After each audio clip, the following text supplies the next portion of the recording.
Hey guys, tonight we're going to slip into the world of ancient myths, and more specifically, unravel the quirky tale of Hera and a rather unassuming fig tree.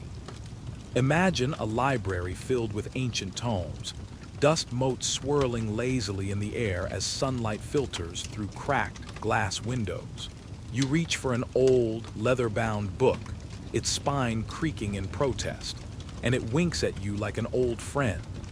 You probably won't survive this journey, as you may just discover something about the past that rattles your sleepy mind.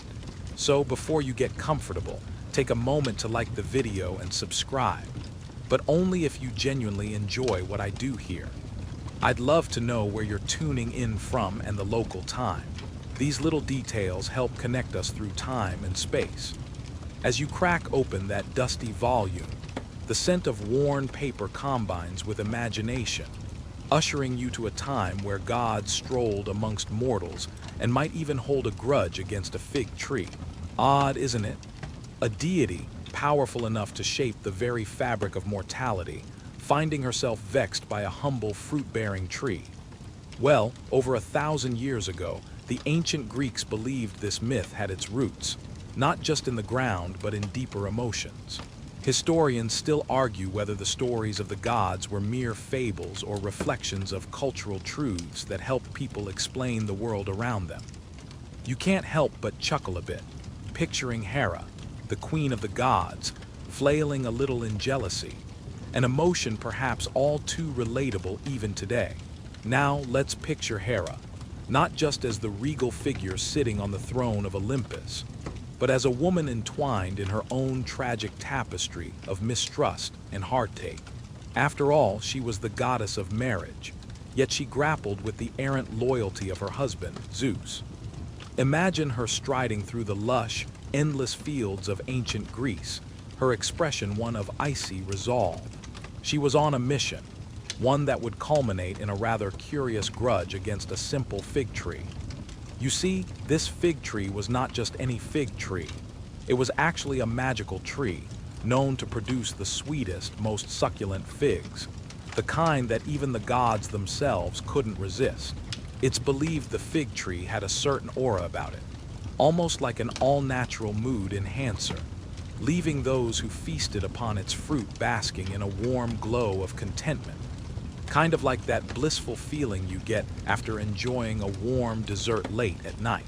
Now this charmingly whimsical tree caught the attention of Hera's unfaithful husband, Zeus, who, as you may know, had quite the reputation for his, shall we say, unrestrained escapades. Historians say Zeus had a peculiar habit of transforming himself into various creatures just to woo beautiful maidens, and even certain trees, it seems. But why on earth would Hera find herself upset over a tree, of all things? The answer lies in the delicate threads of jealousy and pride that weaved through her heart as she discovered her dear husband had some fondness for the tree's enchanting figs. This wasn't just any fleeting fancy. It was more like a betrayal wrapped in freshly picked fruit. The fig tree offered not just nourishment, but an unintentional bond between Zeus and the world beyond Olympus. As you imagine the tree standing with its thick, gnarled branches, adorned with luscious fruit, you get the sense that under that serene exterior, a drama more sensational than any daytime soap opera was brewing. Legends whisper that in a moment of pure, bitter rage and jealousy, Hera decided the fig tree didn't deserve to thrive as it had.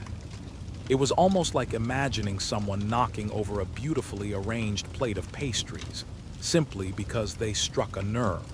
With a wave of her divine hand, she cursed the fig tree, dooming it to bear bitter fruit for all of eternity, partially out of spite, but also as a dire warning to anyone else who dared to capture Zeus's wandering eye.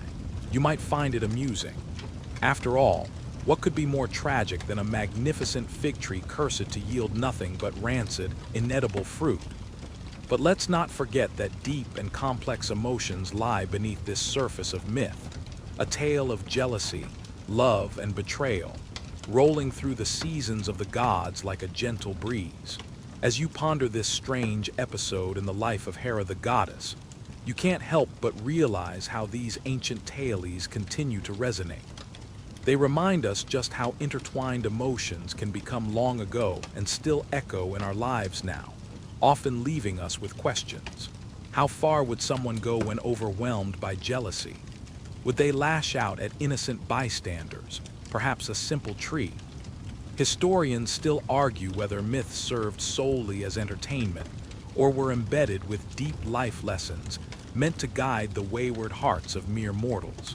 So as you settle deeper into your thoughts, drifting slowly between the magical and the mundane, tempers burning like the warm sun above Athens, the story of Hera and her grudge against the fig tree becomes an echo in your mind, swirling as soft as the summer wind in a forest clearing. Hear it, a gentle sigh comes from the rustling leaves of that fateful fig tree, swaying in a breeze, dancing away from misunderstandings. Dear listener, you are now gently floating into this enchanting scene, surrendering to the woven tapestry of time and emotion, just slowly easing into that comforting sleep. As you step through the shimmering portal of the book, the world transforms around you. Suddenly, you find yourself standing barefoot on the warm, golden sands of ancient Egypt. The sun bathes everything in a brilliant light, wrapping you in a cozy embrace. As the silhouette of the Great Pyramids looms in the distance like colossal sandcastles against the azure sky, you can't help but wonder how a humble fig tree could possibly lead you here. It seems like quite the detour, doesn't it? Around you, life buzzes with the sounds of chattering merchants and the rhythmic slap of sandals against the ground. You notice colorful carts filled with spices, fabrics, and, curiously, jars of what appears to be honey. For a moment, you hesitate over that honey. Who wouldn't want to try ancient Egyptian honey? It's believed to be one of the first sweeteners ever used. And honestly, it's probably the main reason bees get so much flack from everyone else. While you marvel at the bustling marketplace, you overhear a couple of locals animatedly discussing the construction of the pyramids. They share wildly differing theories. Something you start to notice is a favorite pastime of historians. Historians still argue whether the pyramids were built by skilled laborers or slaves. One man exclaims, pointing dramatically, "I mean, who builds a monument that big just for a nap?" You think to yourself, chuckling at the image of a pharaoh trying to catch up on sleep after a long day of ruling. You wander over to a nearby vendor with an impressive display of papyrus scrolls. The vendor looks at you with a mischievous grin, almost as if he knows you've been carried away by magic. Ah, a traveler from afar. Perhaps you're interested in tales of adventurous gods, or maybe a few practical recipes that don't involve arguing with fig trees, he says, wiggling his brows like he knows a secret. As you browse through the scrolls, you feel a surprisingly enticing tug toward one that recounts the story of Ra, the sun god. According to legend, he sailed across the sky in a fiery boat each day, fighting off the serpent Apophis, who tried to devour the sun. And all for what? Just for another day of sun. You quip, stifling a yawn, wondering how Ra could keep that up with a schedule like that. The vendor chimes in, clearly amused. Ah, but have you ever tried sailing on the Nile? It's all about relaxing and not worrying about whether you're going to be swallowed by a giant serpent. Feeling adventurous, you decide to head to the riverbank where the mighty Nile flows, glimmering beneath the sun like a winding ribbon of sparkling jewels. It seems like the perfect place to catch a break from your magical journey, and perhaps ponder what it means to be a hero. If Ra can fight off a terrifying serpent and still make it to the afterparty, I can definitely handle whatever this epic saga has in store, you declare audibly to yourself, and a few passers-by cast curious glances your way. As you sit, dipping your toes in the refreshing waters, you overhear a group of philosophers having a deep discussion about the afterlife. You see, if we weigh our hearts against a feather, and if they balance out, we're granted passage to the field of reeds. One philosopher explains, in a tone too serious for the topic. You can't help but whisper to yourself, so that's why they had such a heavy diet of bread. You gotta bulk up for the heart waits. A light breeze picks up, carrying with it the fragrant smell of nearby date palm trees. You close your eyes for just a moment, letting the sounds of laughter and banter wash over you. But soon, an unusual floating sensation begins to creep in. As you glance down, you realize it's not just the current of the river. It's the enchantment of the land itself pulling you deeper into another tale, further from the fig tree's drama, and into the delightful chaos of history and mythology. Before you know it, you're sitting on the riverbank, spinning tales of your own with the local children, who giggle at your stories of mythical creatures, while you reach for a juicy fig, the only fruit that remains from your earlier adventure. They look at you wide-eyed. "What is a fig?" one child asks, clearly unfamiliar. "Is it edible?" Another child scratches his head, pondering the biblical origins of this peculiar fruit. And you chuckle, explaining, "It's a magical fruit, a little like me getting here." And just like that, you drift deeper into playful imagination, knowing you've only begun to scratch the surface of this extraordinary adventure. Perhaps in a world painted with myths, even a fig tree can become the hero of the tale. So, dear traveler, relax and let the breeze tell you where your newly found journey will take you next. As you stroll along the banks of the Nile, reveling in the joy of storytelling, you are suddenly approached by an extravagant figure. Clad in splendid gold and adorned with intricately woven linen, the towering pharaoh glides toward you with an air of authority that would make even a scribe's quill tremble. His dark eyes twinkle mischievously, and the folds of his headdress sway slightly, as if they too share in his sense of humor. "Ah, a visitor," he booms, though there's a welcoming warmth in his voice, like spiced honey on a warm day. "Come, you must see my palace. It is the most magnificent in all of Egypt." You can't help but chuckle at the way he gestures grandly, as if the very air around him is enchanted. Little do you know that this isn't merely a display of his power. It's also an invitation to revel in his idiosyncratic personality. Following him into the palace, you find yourself engulfed in a world of opulence. Golden columns reach toward the sky, each one telling stories of battles and gods, their shiny surfaces reflecting intricate murals in a riot of colors. "You know," he begins, leading you through the hall, "my throne is so heavy it could weigh down a river." You laugh, the sound carrying through the vast chambers. "Did you hire a team of oxen for that?" you joke, half serious, imagining the workload of hauling a throne fit for a pharaoh. He bursts into laughter, a sound like the ringing of bells, shaking his elaborate neck jewelry. "Ah, but sometimes I wonder if my advisors believe the throne is a life raft." He chuckles again, making light of the constant scheming in the court. "They paddle me with ideas faster than the Nile can flow. It's hard to fathom that the weight of leading such an enormous empire sits on his shoulders.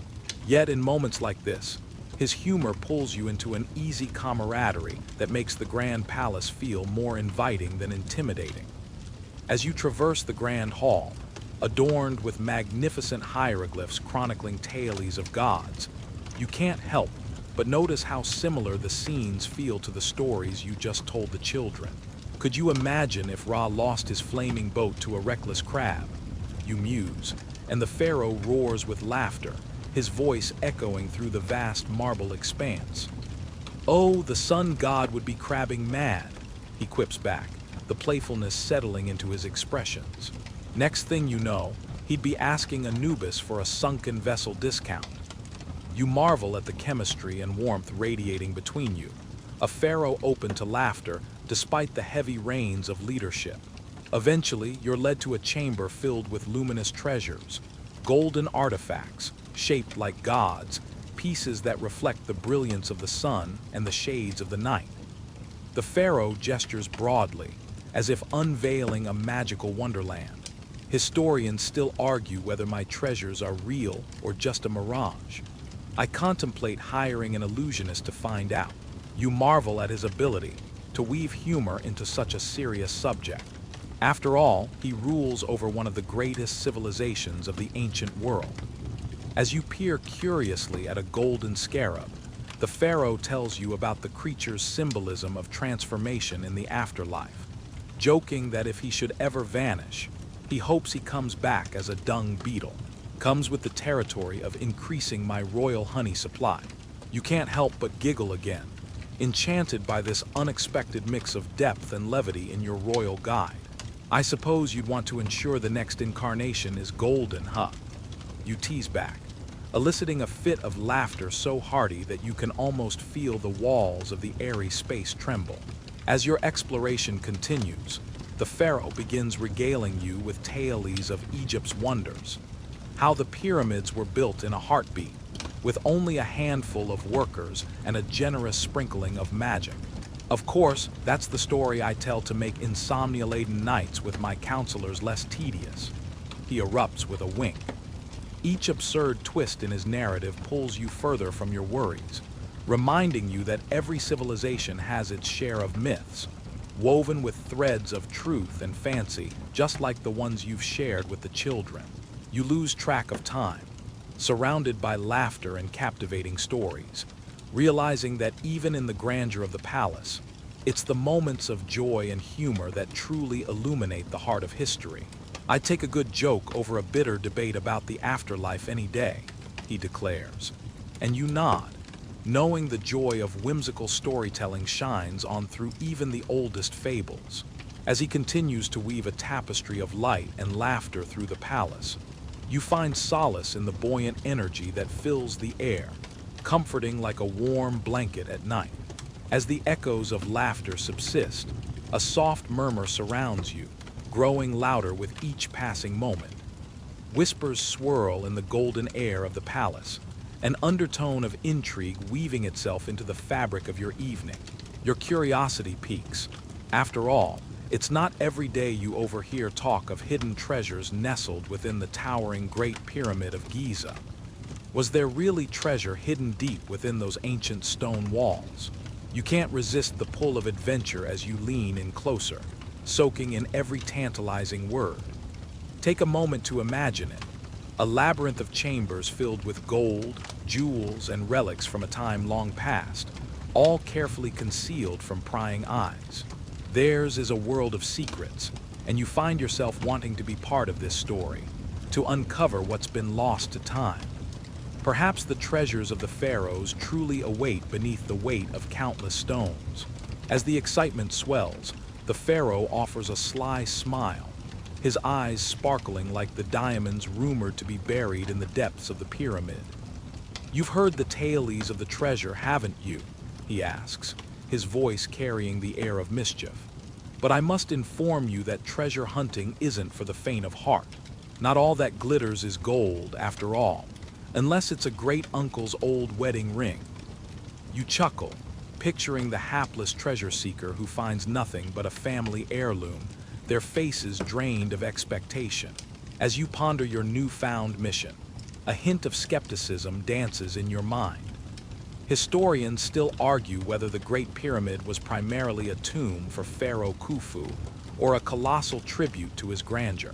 Perhaps both theories hold a grain of truth, just like finding treasures buried underneath the metaphorical weight of countless theories. It's a debate that sends scholars into passionate discourse, like really intense discussions about pineapple on pizza, but with fewer carbs and more sand. Imagine stepping into the sweltering Egyptian sun, preparing to hike to the pyramids. Your thoughts drift, a gentle breeze rustling your anticipation. You wonder what roles you might play in this age-old treasure hunt. An intrepid explorer, more like an intrepid napper when the sands get too hot. But if you're lucky, you may stumble upon a secret passageway. After all, you did just hear it's rather easy if you know where to look. As you stand at the foot of the Great Pyramid, the towering structure looms above, a colossal reminder of human ingenuity. Its smooth limestone blocks shimmer softly in the fading sun. They've stood strong against the sands of time. Could they be safeguarding something precious? Perhaps a secret of the universe that would make the most epic tick-tock. You begin your ascent to the entrance, brushing past curious tourists and local cats that claim the terrain as their domain. Watch your step so you don't accidentally insult a feline overlord. Once inside, you find yourself enveloped in shadows, your heart racing with the thrill of discovery. The chambers are cool, but the air buzzes with an energy that tickles your skin. You find hieroglyphs decorating the walls, tales of the past whispering the wisdom of a bygone era. Some are hilariously crude, like ancient Egyptian memes, proclaiming triumphs, tragedies, and terrible dad jokes that stand the test of time. Did you know that some hieroglyphs depict cats acting like they run the place? Oh wait, you knew that? They do. You venture deeper, illuminating the walls with the flickering light of a torch you whimsically swiped from the pharaoh's palace. As shadows dance around you, a surge of determination flows through your veins. What treasures could lie just beyond this next corridor? Perhaps something shiny, or more importantly, a really good excuse to make a TikTok about a legendary pyramid treasure hunt. As you continue through the chambers, tension builds. You can feel whispers calling to you, perhaps the spirits of the pharaohs themselves urging you to push onward. Just as you contemplate the secrets they hold, you stumble onto a hidden chamber. The air is thick with mystery. You dance on the brink of discovery, anticipation tingling in your fingertips. What could possibly await you within this hidden space? A trove of ancient treasures, or possibly the pharaoh's collection of eagerly misclassified dad jokes. Reflection dances on the walls, creating patterns of light that almost resemble the treasure you seek. It's a reminder.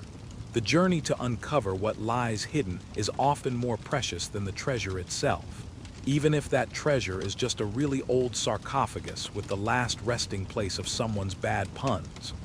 Feeling somewhat groggy, yet exhilarated by the monumental energy in the room, you can't shake the thought that this adventure isn't merely about finding objects of gold and jewels. It's about connection, history, and keeping alive the stories that tether you to time and legacy. Just as you sense a shift in the air, beckoning you onward, your eyelids grow ever heavier, hinting that perhaps it's time to tuck this adventure away until tomorrow. As you meander through the shadowy hallways of the pyramid, the air thick with ancient secrets, you stumble upon a dimly lit alcove. There, seated on a small stone bench, is a scribe.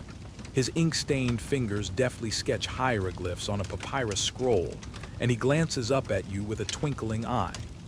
"Ah, a curious traveler," he calls out, his voice smooth like the Nile's current. "Looking for tailies, I presume. You've come to the right place." He gestures toward the scroll, inviting you closer. The scribe, with a hint of a grin, leans in conspiratorially.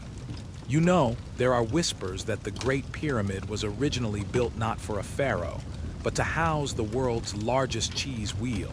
Imagine that, a cheesy tomb, the ultimate snack after eternal sleep." He chuckles, and you can't help but chuckle along, the absurdity tickling your fancy. He continues, laughing softly as he scribbles an image of an exaggerated cheese pyramid surrounded by little mice. Historians still argue whether it was about royal glory or gourmet glory. Who says you can't have both? The scribe straightens, rubbing his chin thoughtfully. Of course, there's the more serious debate about how exactly these massive stones were moved. Some say they used ramps. Others claim they had a massive team of superhuman strength, perhaps even a double espresso for good measure. You ever lift a stone as big as a giraffe? I wouldn't suggest it without a coffee break first. You nod, entranced by his story, wanting to know more, but he cuts you off playfully. Of course, that's just one side of the story. The pyramids were built by the talented hands of thousands of laborers, not by caffeine-fueled supermen. They even had detailed schedules to keep everything on track. Historians have unearthed inscriptions detailing the laborers' shifts. Who knew ancient Egyptians had a 9-to-5 too? Catching your amused expression, he grins. Now, back to the cheese theory. Picture this. Every time the sun sets, the pyramid glows, not just with sandy relics but with the oily sheen of more cheese than any human could consume in a lifetime. You can almost smell it, he sniffs theatrically. A brie lover's paradise. It's even said that the very fabric of time changes when you dip into history. Time-traveling cheese, anyone. As you chuckle at the apparent madness of it all, you feel the weight of the past deepen your connection to this moment. A living tapestry, woven from threads of laughter and unexpected twists. The scribe leans back, his scroll tucked under his arm, eyes gleaming with mischief. But here's the real kicker. While I create wild tales, real historians are capable of sifting through the dirt for the nuggets of truth. They argue that the actual construction was a communal effort, a grand festival of sorts. They fed the workers hearty meals, ensuring they weren't just lifting stones but uplifting spirits. A feast for a pyramid. Food as fuel. He gestures with his hands, illustrating a feast scene with wine and roast fowl. Imagine it.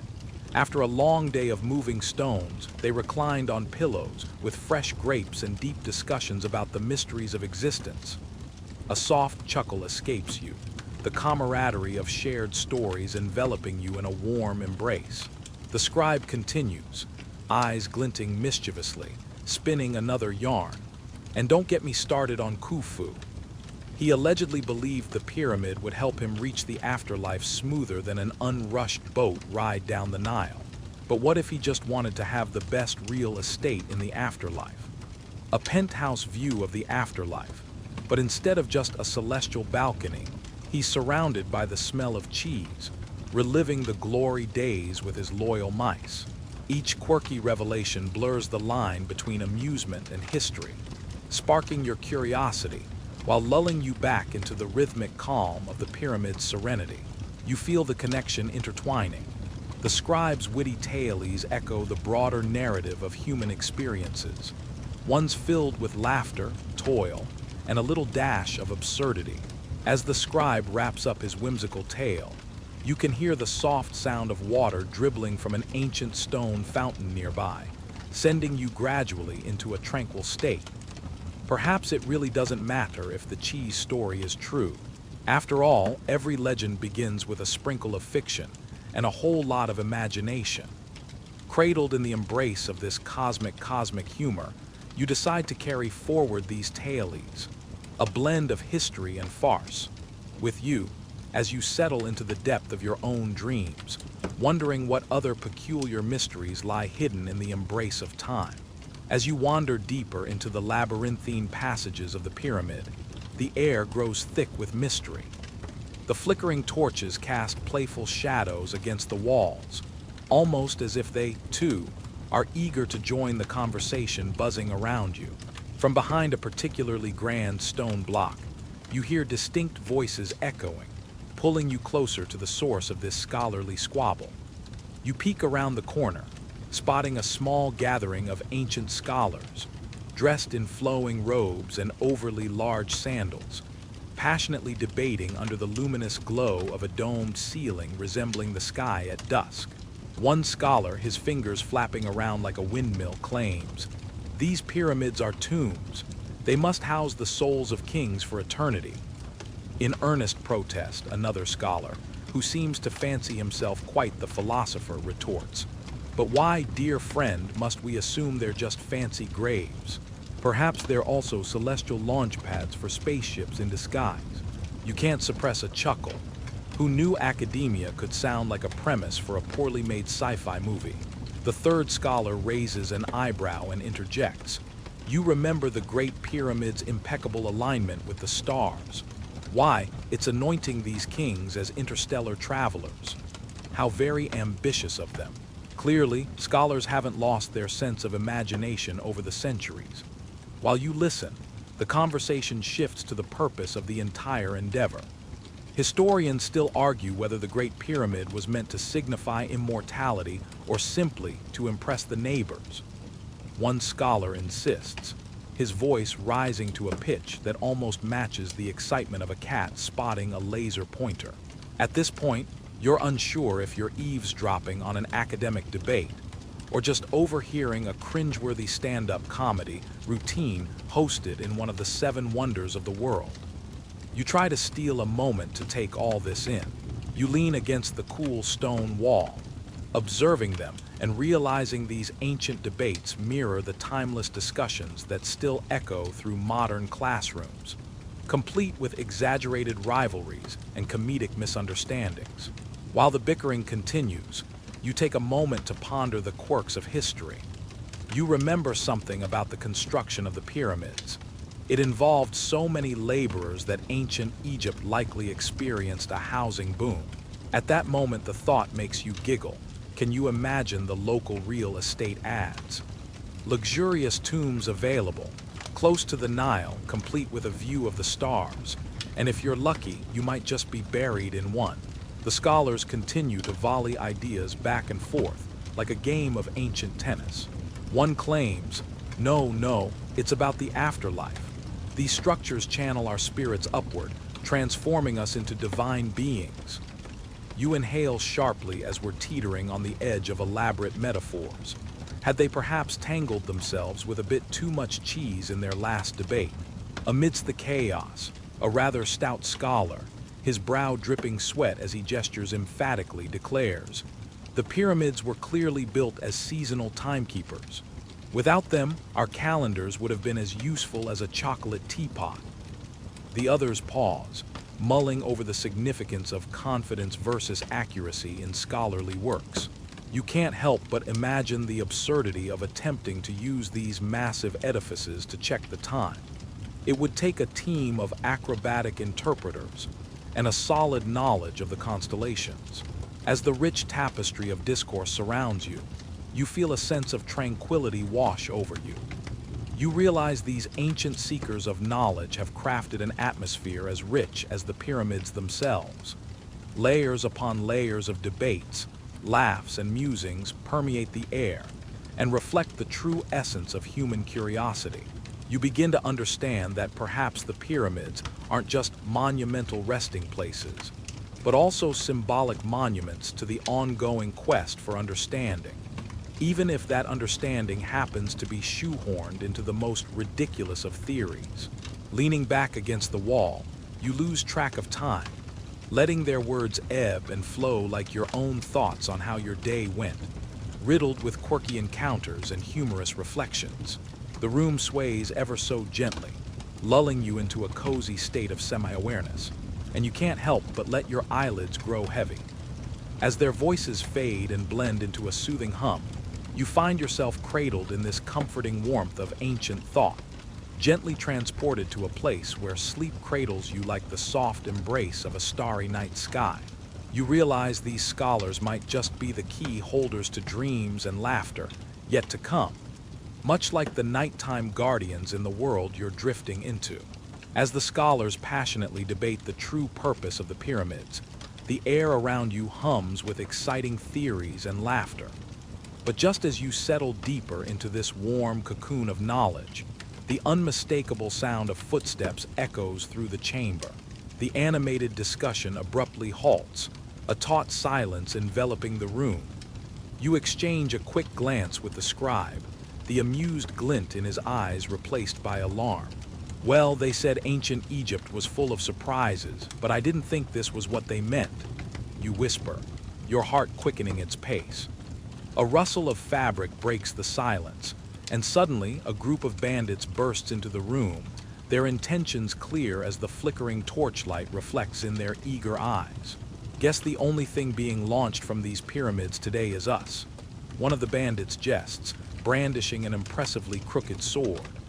"I didn't sign up for a magic carpet ride, but let's go," you reply, as you and the scribe back away cautiously, the luxurious treasures of the pharaoh's tomb gleaming mockingly behind you. As gold and jewels twinkle in the dim light, you can't help but feel a pang of longing for what you're leaving behind. Historians still argue whether the pyramids were built solely as grand tombs for pharaohs or as monuments to their gods. But in this moment, you can't fathom the civilization's riches overshadowing the need for survival. The tension rises as the bandits advance, motivated by a greed that knows no limits. They really must not enjoy the whole pyramid scheme vibe going on here, the scribe quips, attempting to lift your spirits as you crouch behind an ancient stone relief. Your heart beats like a drum, echoing the urgency of the situation. With a quick nod, you and the scribe make a run for it, navigating through the labyrinthine tunnels of the pyramid, dodging the bandits as you go. You weave through narrow passages, the scent of damp stone mingling with the distant aroma of incense. "This way," the scribe exclaims, launching into a slide down a slick surface, your laughter trailing behind as you follow. If this isn't an adventure, I don't know what is. As you escape, you ponder the irony of it all. Here you are, running from ancient bandits in one of the greatest monuments ever built, a burial place for kings, yet filled with more surprises than a magician's hat. Maybe this pyramid was a bandit training camp all along, you joke, earning an amused chuckle from your companion. Finally, bursting through a hidden exit outlined by cracks in the stone, you stumble into the cool night air, the stars twinkling mischievously above. You gaze up at the vast sky, momentarily distracted by its beauty. You know, for ancient Egyptians, they would have never believed that their grand construction site would also be the backdrop for a chase scene, you comment, both exhilarated and winded. After catching your breath, you and the scribe lean against a wall, allowing the adrenaline to dissipate. It's not every day one escapes from bandits in the pyramid, right? You can't put a price on that kind of experience.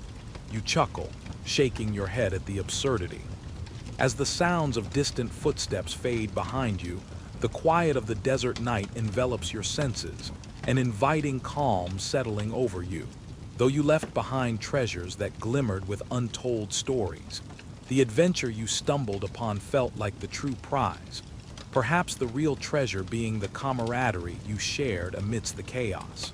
As you prepare to drift into a realm where bandits never chase after you, where knowledge is limitless, and every fig tree has a story about Hera and her grudges, you smile softly. Perhaps tomorrow, you will dream of deciphering scrolls and swimming among the stars, where every question has an answer. And maybe, just maybe, you'll remind yourself that every intriguing tale, even one filled with thieves, has a rhyme beneath the chaos. You glance over your shoulder, heart racing, as you hear the bandits' raucous laughter echoing through the night air, a sound that is oddly reminiscent of a well-practiced comedic duo. It seems they plan to take more than just your poetic discourse back to their camp, and you can practically feel the glitter of the pharaoh's treasures vibrating in your pocket. "Hey, what's the plan, oh wise scribe?" you ask, your mind racing to keep pace with the chaotic scene unfolding around you. "We can't let them catch us, or worse, outsmart us," the scribe replies, his voice a mix of urgency and excitement. "Follow me." And just like that, you both dart into the nearest cluster of palm trees, ducking behind their broad fronds where the moonlight dances overhead. Your mind is a whirlwind of thoughts. You recall how ancient Greek mythological heroes rarely faced challenges without help. And in that moment, you truly feel like Odysseus, even if that feeling is mostly due to the adrenaline coursing through your veins. But there's no time for romantic musings. The bandits are closing in. You need a plan fast. How do you bait a bunch of treasure-hungry bandits? You ponder aloud. The scribe coughs, clearly considering the question more seriously than you intended. Historians still argue whether it was clever strategies or sheer luck that led to the successes of famous heists in history, but I suggest we draw their attention away from us. If we can distract them long enough, maybe we can slip away with our prize. You grin, ideas popping up like popcorn in a hot kettle of corn. How about we use that fig tree over there as our secret weapon? Its thick branches stretch out like welcoming arms, and if there's one thing you know, it's that a well-placed fig tree can make anyone stop and think. "Hey, I could really use a snack right now." "Right," the scribe shouts. pushing up his sleeves in preparation for the ridiculousness that is sure to ensue. Let's make it look like a bigger prize. You both scramble toward the tree and begin shaking its branches, laughing all the while, watching the figs drop like edible cannonballs to the ground. You throw a few over to the bandits while shouting, "Look, fresh figs, a treasure of the desert." The bandits halt, their eyes wide with surprise as the figs bounce off the sand like rubber balls. With an astonishing display of comical agility, they dash toward the fig tree, shouting at each other about the unexpected bounty. They should probably change their names to the Fig Bandits, you joke, and the scribe chuckles, his eyes sparkling with glee. As the bandits wrestle over the fruit, you and the scribe chance a glance back towards the treasures that you so desperately want to keep hidden away from greedy hands. They seem to glimmer in the moonlight, perhaps begging you to reclaim them. "We must hurry," you whisper quickly. The bandits, now occupied with their fig feast, provide the perfect distraction. You and the scribe take this opportunity to sneak further into the shadows. But just as you feel the freedom of victory sending a thrill through your chest, a shout erupts from behind you. One of the bandits has discovered the ruse. "Hey, they're getting away!" The shout echoes through the night, followed by the sound of feet pounding the sand as they break away from their snack fest.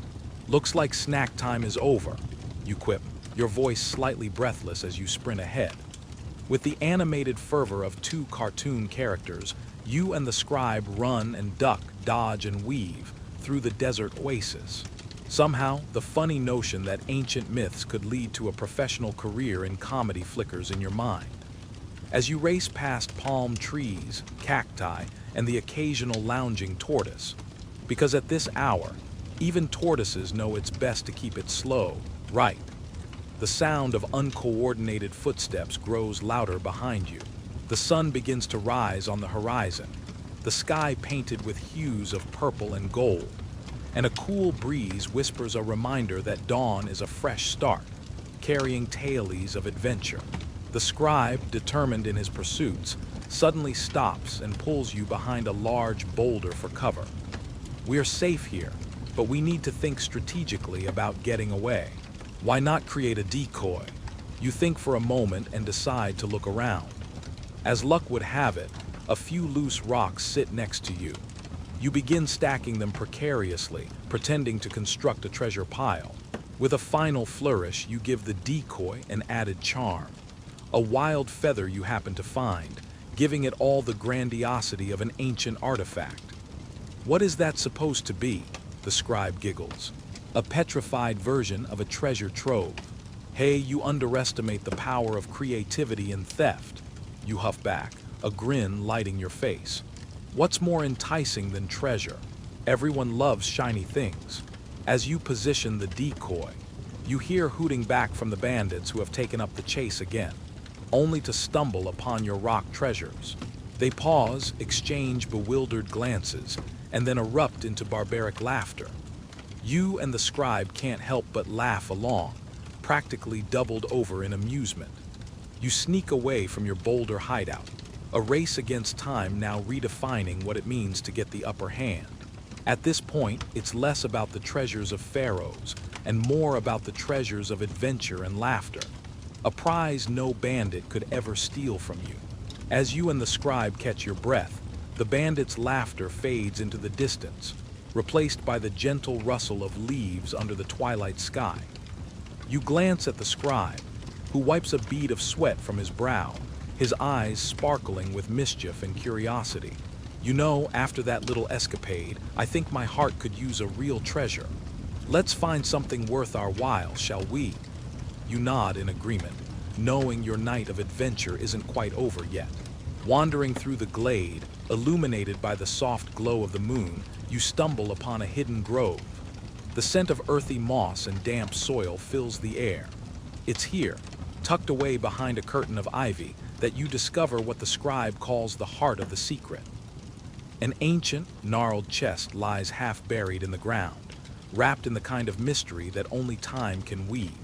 With a shared nod, you both hoist the lid, revealing scrolls and manuscripts that glimmer in the moonlight as if they've been waiting just for you.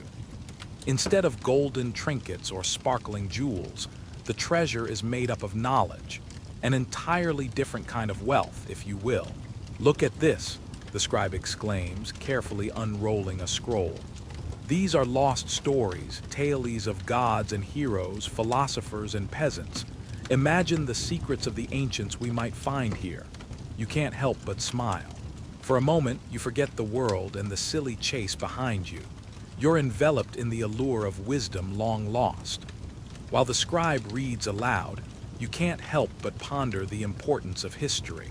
After all, historians still argue whether the truth is simply a matter of perspective, or if it really matters. Sometimes you feel like a judge at a historical competition, deciding who gets the title of most interesting past. Spoiler alert. Everyone loses because there are no real bad guys in history, only people doing their best or worst right. As you dive deeper into the scrolls, you learn of the ancient Greek practice of storytelling known as mythos. It's like a Netflix binge for the ancient world, but without the ads. Everyone in the camp would gather, sounds of laughter echoing through the night as they shared tales over cups of wine. If only those old gods knew how they'd be discussed later, perhaps Zeus would have found a more flattering portrayal than being a, let's say, notoriously unfaithful deity. Looking through more scrolls, you find poetry, recipes, astronomy notes that were probably the ancient equivalent of an Instagram influencer trying to sell you a magic potion. Who knows what wonders they thought they possessed? You joke to the scribe. Imagine baking bread with ancient Greek recipes. Each loaf might come with its own whispered prophecy. In between the scrolls, you spot a tiny, peculiar note, its corner stamped with a fig leaf. It tells of a fig tree believed to have whispered secrets of love to those who listened closely enough. You chuckle, thinking about the grudge Hera held against that very tree. It's as if even nature could feel the drama of the gods. What's next? A tree's diary, you quip, picturing a very gossipy fig recounting its encounters with the likes of Hermes. The scribe grins and replies, "Let's not underestimate the power of a good fig. They could inspire some strong opinions in the mythological world."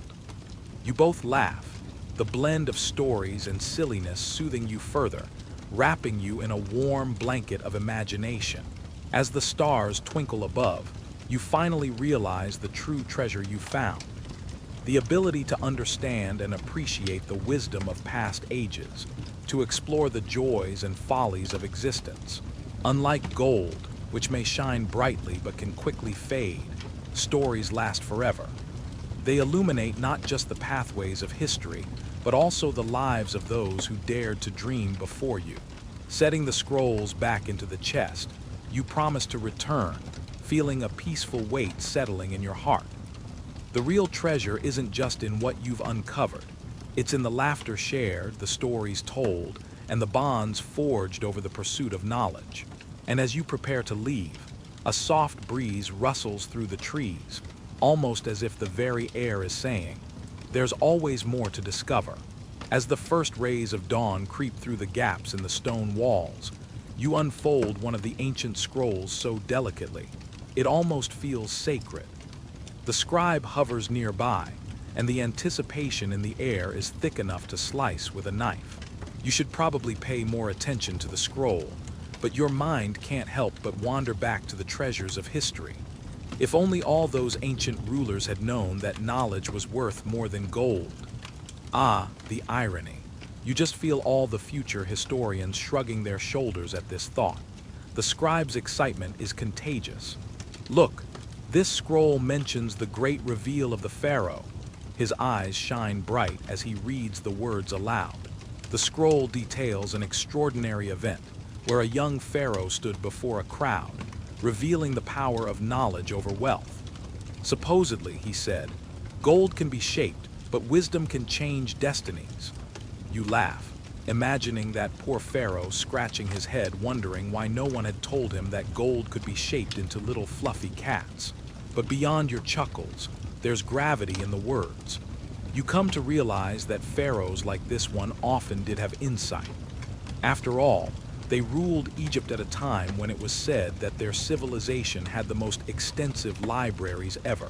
Historians still argue whether it was truly Alexandria's library that held the most scrolls, or if there were others, more secretive, hidden in the sands of time. Either way, it's clear that the not-so-humble ancient Egyptians cherished knowledge as a cornerstone. Periods of history told of true enlightenment, like the period surrounding Alexander the Great. While he may have been a conqueror, he was also an avid student of philosophy, and his empire was marked by a flourishing of thought and culture. They say that if you listen closely, you can hear philosophers debating in the ruins, probably discussing if it's better to be a wise man in a desert or a fool at a feast. That might be why they all seem a bit dusty. Just as the scribe translates a part about the pharaoh's decision to share scrolls with the common people, a beam of sunlight catches a glimmer deep in a chest at the side. You both turn your heads, startled, as if expecting a pirate to jump out shouting, "Blimey, I'll take your knowledge and your treasure, matey." You disregard the silly thought and walk closer. When you lean over, you see another scroll, adorned with intricate designs of figures sharing knowledge under the papyrus trees. This looks almost like a painting of a classroom. And here you thought classrooms were a modern invention, a true testament to the importance of education across the centuries.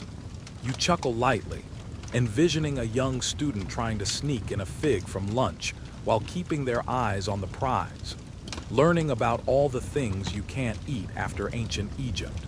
The scribe nudges you, breaking your reverie. We could do much with this knowledge. Imagine what the world could learn if we shared these stories. His excitement bubbles over.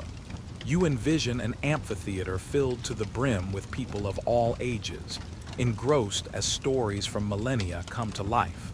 You can almost hear them gasp in awe as they learn of Hera's grudge against a fig tree. Note to self: invest in better sound systems if you're going to open a knowledge-sharing center. Together, you begin to brainstorm how to spread the wisdom. Ideas flow more freely than the Nile after a good rain. The scribe suggests scrolls, the written word. Another says through discussions, and even some consider performances. Suddenly, you realize that this is the real treasure. It's like finding the missing piece to a puzzle that has both myriad of emotions and stories stitched together. Although you both might not be pharaohs, it feels as though you found a spark of purpose. You could be figures of change, blending both the ancient and the modern worlds. What if you started a festival in honor of knowledge, with storytelling competitions, reenactments, and fig tree snacks as a nod to Hera? People would flock to witness the great wisdom of the past mingle with the bustle of the present, like a time-traveling event on a magical carpet. As you ponder these ideas, the scribe jests. I wonder if the ancient Egyptians offered free snacks in their libraries. Otherwise, who could resist a good read without at least a donut on the side? A chuckle escapes you, calming your spirit as laughter binds you both closer. By revealing the lessons trapped within the scrolls and expressing the joy of knowledge, sharing becomes this ethereal dance between generations. The day deepens, time whisking you both gently through the age-old memories resting beneath layers of dust. You realize that the treasures you set out to find were here all along, resting in a golden chest that held the silent scrolls of wisdom. And as the warmth of the sun floods the chamber, you both resolutely nod. You have the power to change destinies and the resolve to share knowledge, one fig at a time. As you and the scribe roll up the scroll, the air feels thick with ideas that bubble and burst like ripe figs on a warm summer day. You can't help but let your mind wander, spinning webs of conversation, as an unexpected debate ignites between you and the scribe. So if knowledge is what should be cherished, why do people still cling precisely to definitions from thousands of years ago? You ask, your voice a soft whisper of intrigue. You make sure to softly emphasize the irony. After all, what's history without a few good arguments? The scribe chuckles, brushing a bit of dust off the edge of the scroll. History sometimes feels like those old fig trees. You know, majestic but stubbornly resistant to change.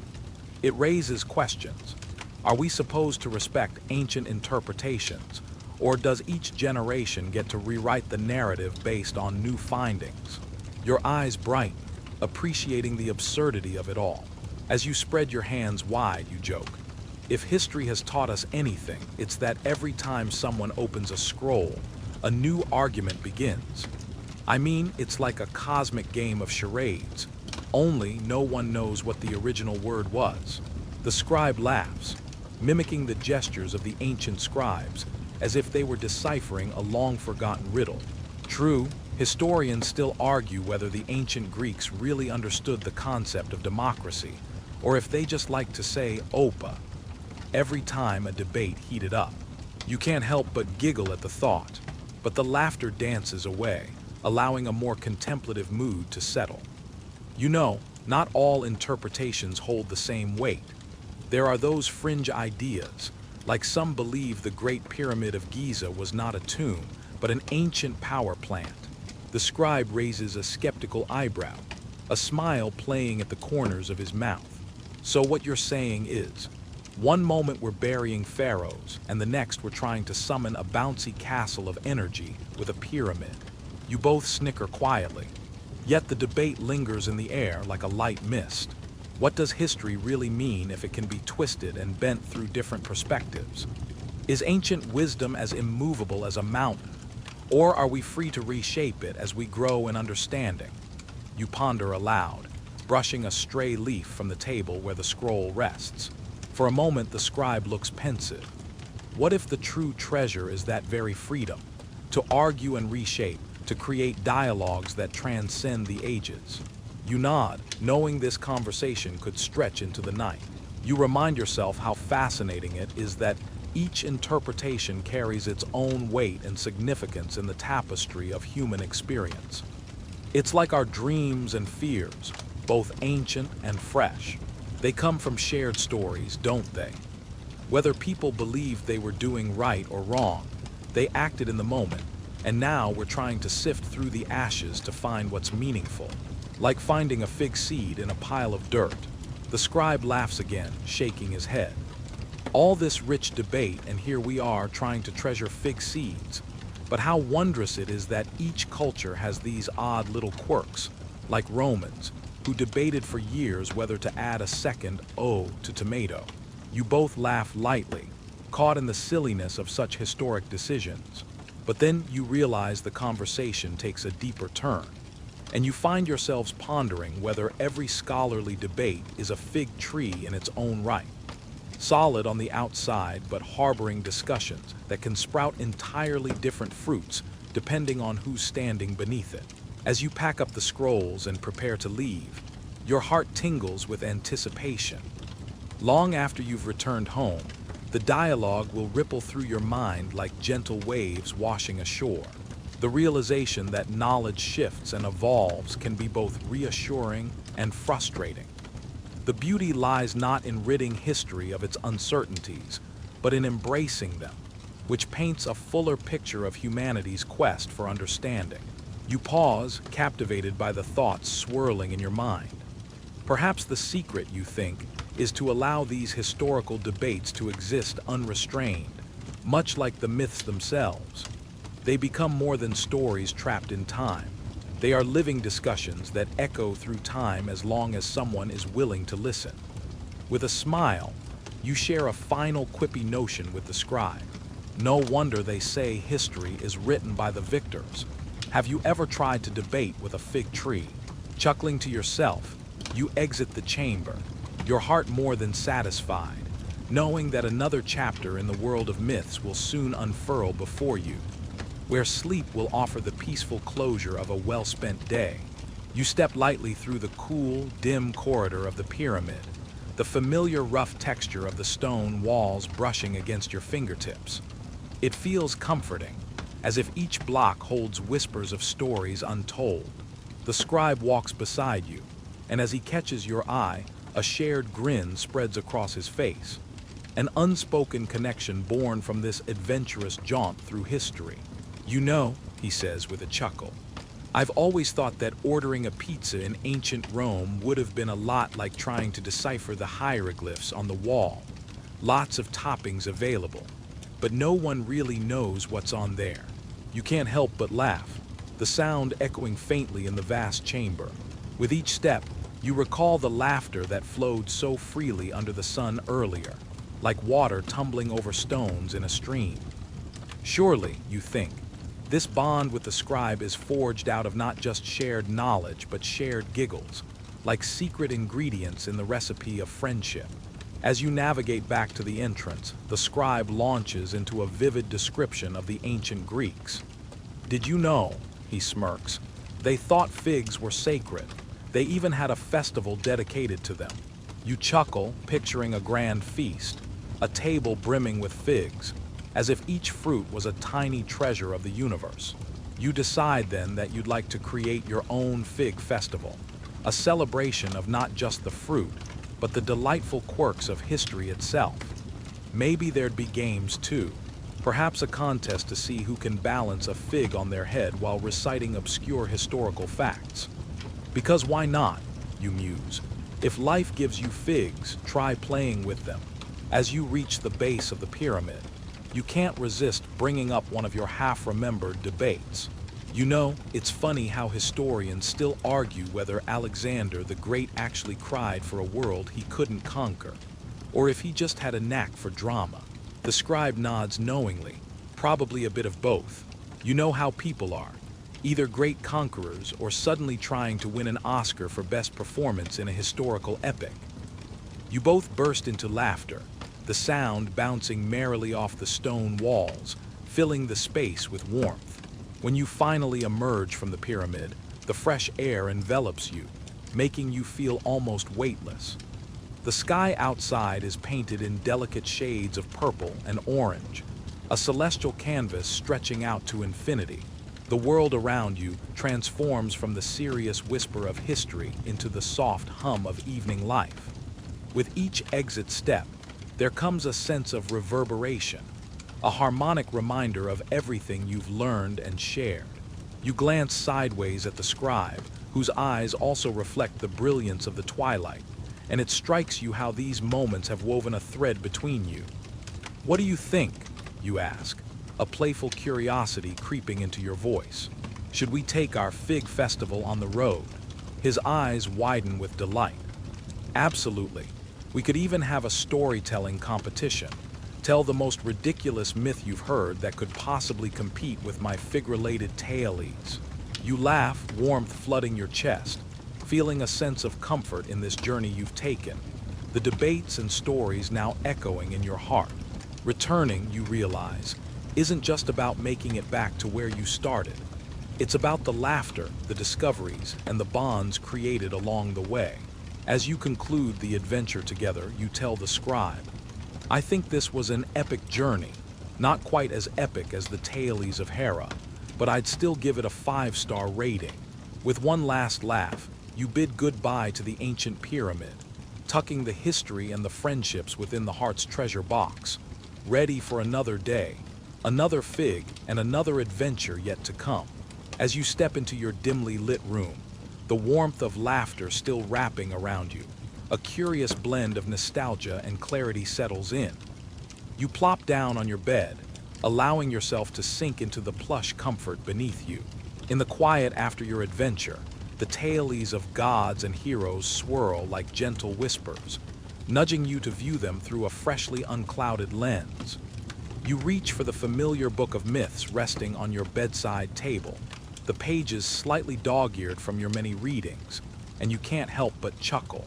That mischievous Hera sure had her hands full, and honestly, you'd be a little miffed too if a tree mocked my love life.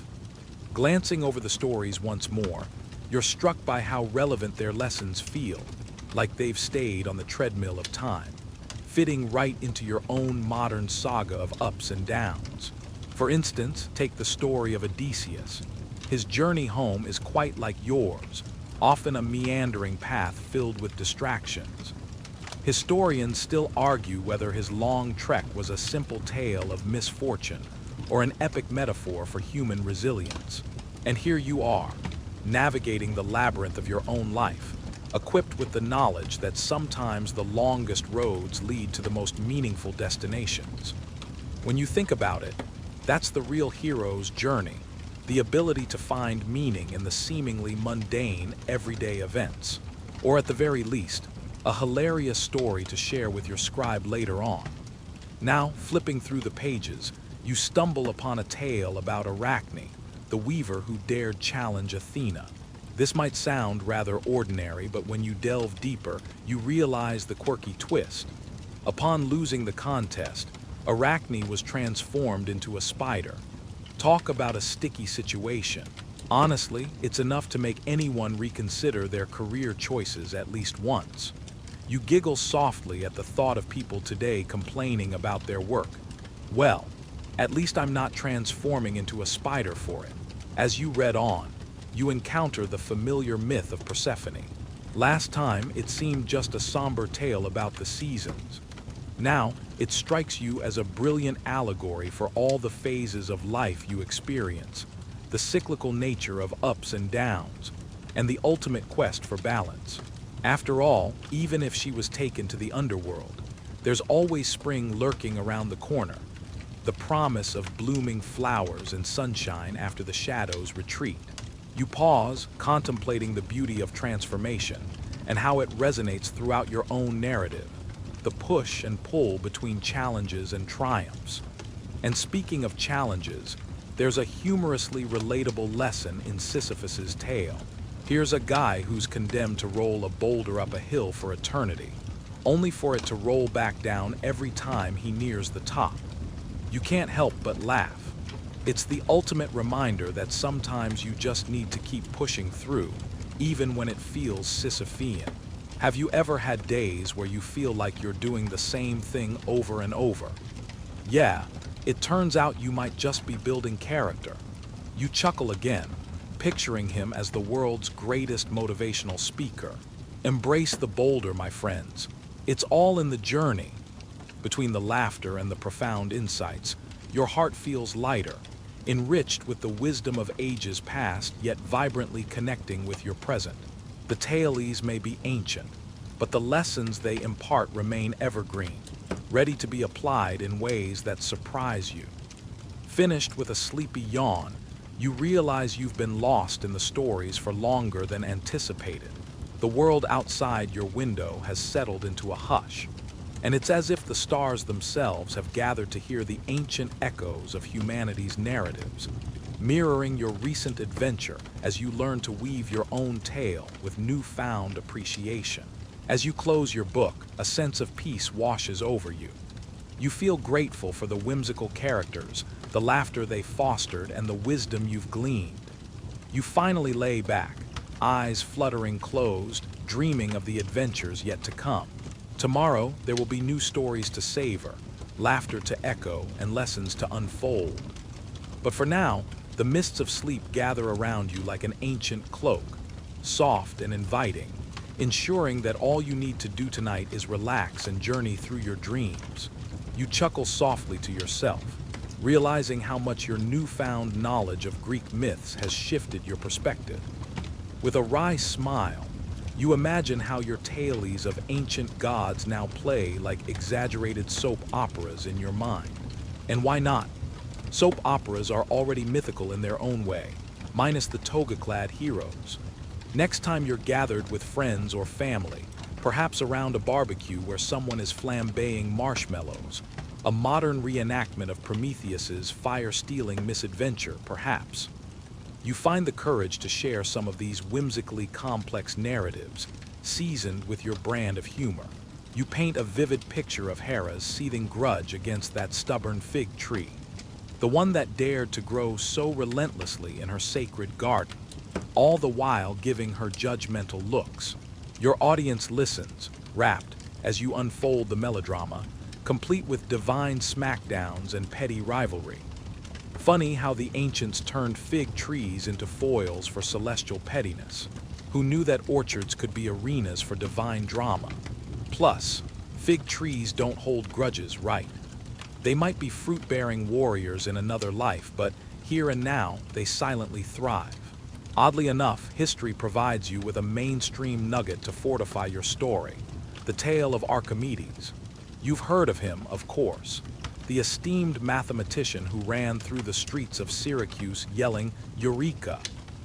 In what might have been an unintentional representation of streaking. You contemplate sharing this with your listeners too, musing on how incredibly human and undivine these tales actually are. And then, you share a quirky tidbit that seems almost too whimsical to be taken out of context. An ancient belief that cucumbers could ward off evil spirits.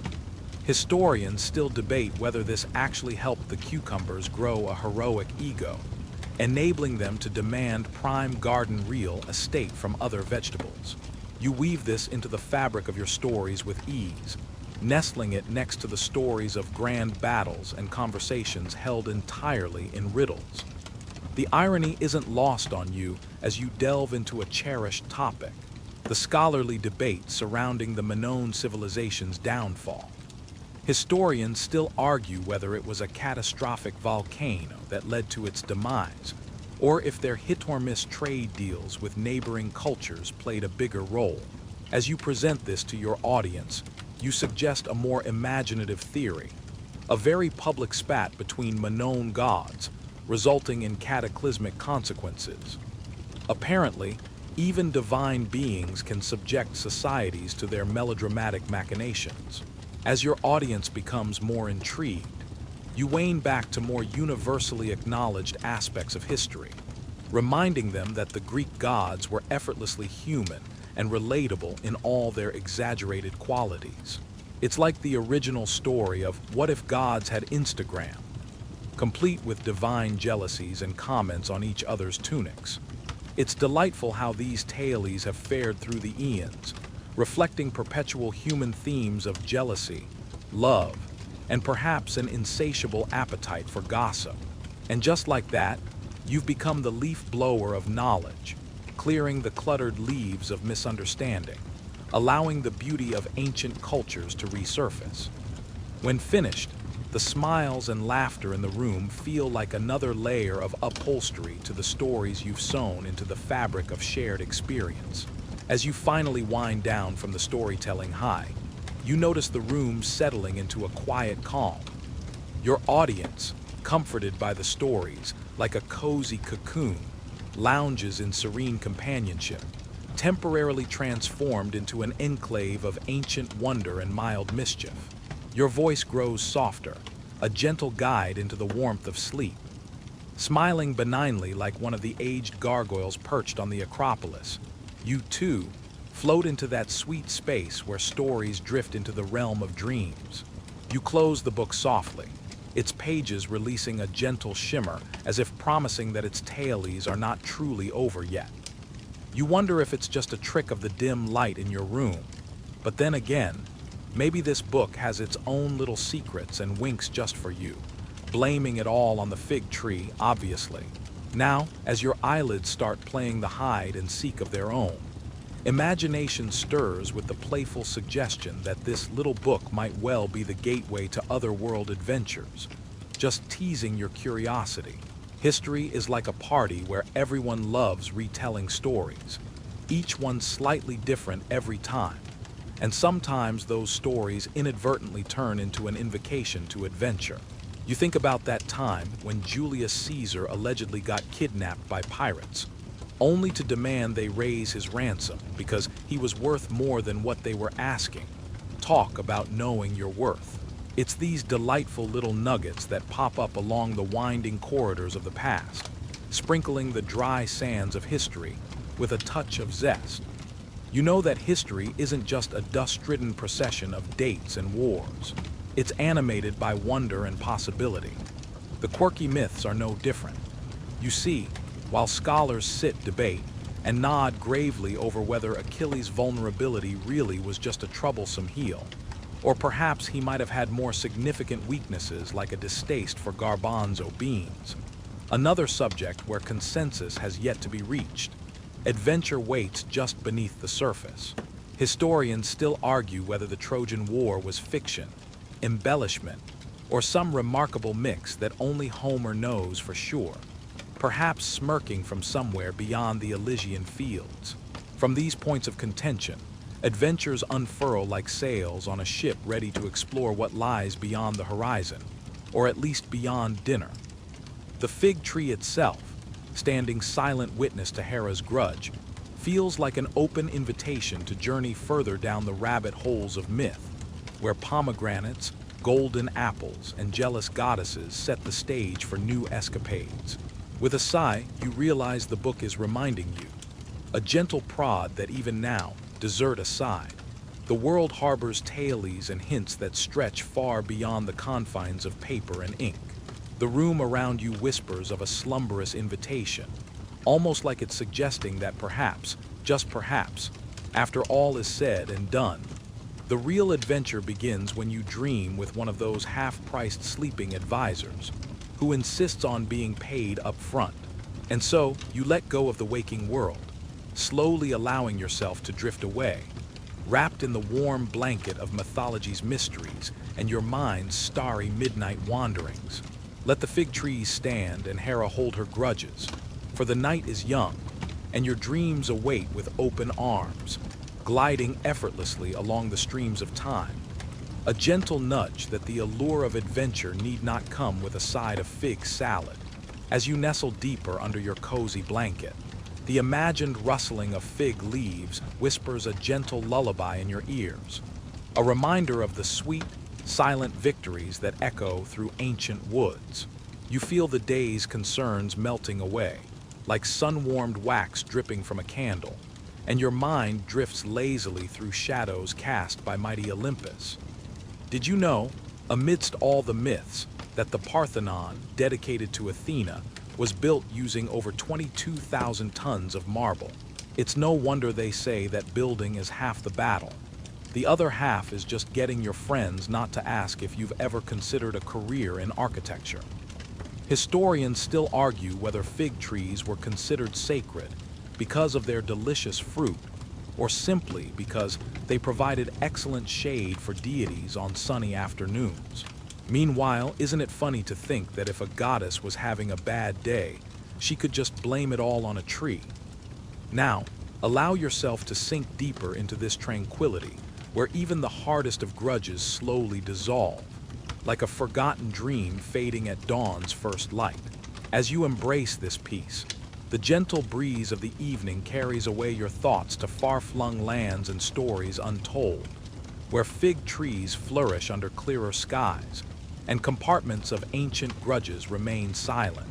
So close your eyes, let your worries vacate like reluctant guests at a late-night party, and float into a world where the laughter of old gods lingers softly in the air. You are safe here, cradled by the night, as sweet slumber beckons you with open arms, whispering promises of gentle repose and dreamier adventures.